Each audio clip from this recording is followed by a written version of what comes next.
if you didn't know this, Jim and I are both very driven people, and we tend to attract driven people, which is why we were just commenting before we started. Compared to other webinars that we've done, this had a lot more people jump onto it from the list. And so it's really, I discovered this book called Driven by a guy named Doug Brackman. That's Doug, D-O-U-G, Brackman, B-R-A-C-K-M-A-N-N. And the title is just Driven. Real simple. He wrote it with a former Navy SEAL who's got an MBA. I think his name is Randall Kelly. Don't quote me on that. But it should be easy enough for you guys to find that book based on this. So Doug happens to be probably the world expert on this topic, at least in the psychological or neuroscience world. He actually takes care of people too, which means he's got the perspective of a clinician, which I really appreciate. There's a lot of people out there who run their mouths about this topic and about health and wellness in general, but who don't actually have any real experience or chops. I don't obviously mean credentials. Plenty of people are well credentialed in this space, but a lot of people don't know how to help people to manage being driven the way that Jim and I have learned to. So to give you guys a quick sort of 50,000 foot overview of what being driven is and what it means and why it's important to understand the science behind this, about 10% of the populace has a personality type that we would call driven. They are higher than average achievers. Now, within that group, we have a really wide range of different types of people. You'll get the types of people who just can't stop skydiving or, cliff jumping or cave diving, or, they just love doing dangerous stuff.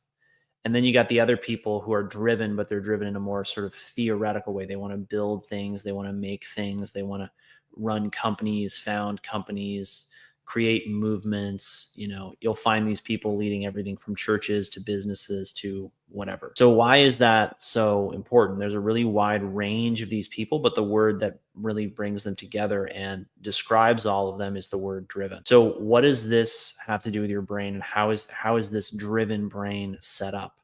So it's set up with what we would call frontal lobe hypofunction is how I would describe it. The frontal lobe doesn't work as well as the rest of the brain. The reason for this is that the dopamine receptors that are responsible for firing in the frontal lobe don't work as well as dopamine receptors in normal people, the 90% of the populace that's not driven. So you have this picture where the dopamine receptors need more activation in order to have the person feel the same way as a normal person. So a normal person, say, is driving their car at 100 miles an hour and they feel terrified or overly stimulated.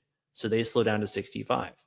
A driven person is driving at 100 miles an hour and they think, I feel so much better than I did when I was standing in line at the DMV or the grocery store or whatever.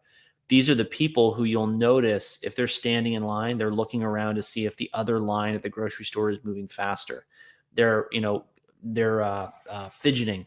They're rubbing their hands together. They're, touching their neck. They're looking at their watch. They're looking at their cell phone. They're bouncing their knee up and down. They're shaking their leg. They're tapping their foot. You see these people all the time, and they get labeled in the medical system as people with ADHD. But as we're going to talk about, this is more than just some diagnosis. This is really it's a gift that can also be a curse. And we'll talk a little bit more about that. So these people's brains, the frontal lobe, which has to do with self-regulation, it has to do with impulse inhibition and control. It has to do with emotional regulation. It has to do with executive functioning. It doesn't work as well as other people. So it needs more excitement, more stimulation in order for it to turn on. And so these people are always looking for new things to do. They're always on the move. They're always on the go. They're always thinking. They're always doing. They're always talking. They're always making things happen. This can sometimes make these people a little bit exhausting.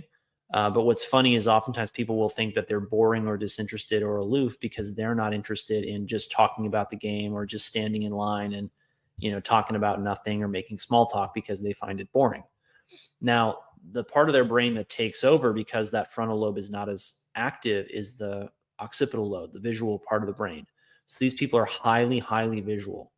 They are constantly reading. They're constantly looking at other people. They're constantly evaluating and assessing their surroundings. They make exceptional security guards, special forces soldiers, special agents, soldiers in general. They make great surgeons. They make great doctors. They make great scientists potentially.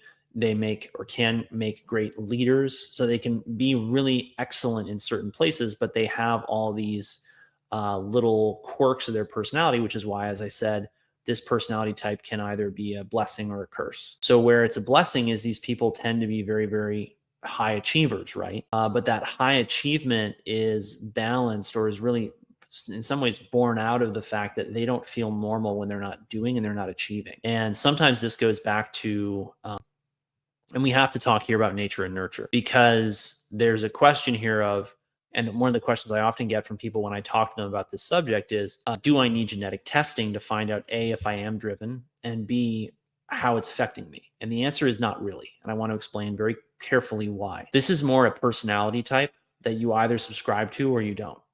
And if you subscribe to it, you subscribe to it probably along a spectrum, right?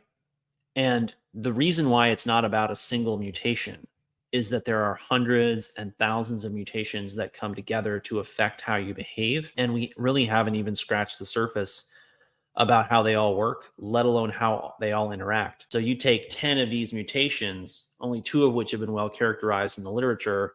How are you going to then study that and find 10 people or 100 people who all have that and then look at their personality and separate that from what we would call nurture, which is the effect of their environment?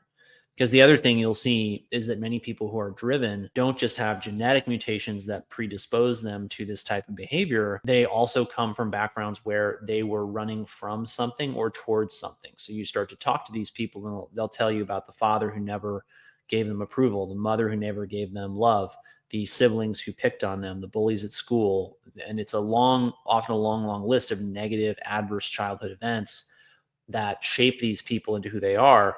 And then they become extremely high performers in order to make up for that. So they're constantly chasing some kind of external validation because they have these struggles with their own self-worth and their self-esteem.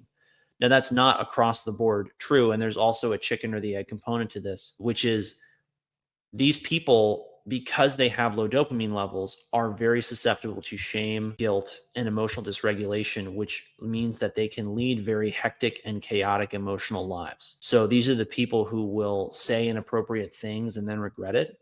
They'll get angry with friends and family and then think, I wish I had been more soft or kind or compassionate or more patient. They are the people who will then also wallow in self-pity, shame, and guilt over the things that they've done, and they'll have trouble getting out of their own head and not succumbing to these the negative narratives that will then naturally arise from feeling bad about these things. And then that begs the question, right? Are these people this way because their dopamine receptors don't work well and they don't have good impulse control, or are they this way because they were in a family where they were not well treated and didn't treat them how to, or teach them how to treat people well? So there's a lot of chicken or the egg to this. And I don't want you guys to worry too much about this as far as if it's the chicken or the egg, because that's really academic. I don't even find that to be that interesting of a topic anymore. What I care about is helping these people to manage the gift and the curse of being driven.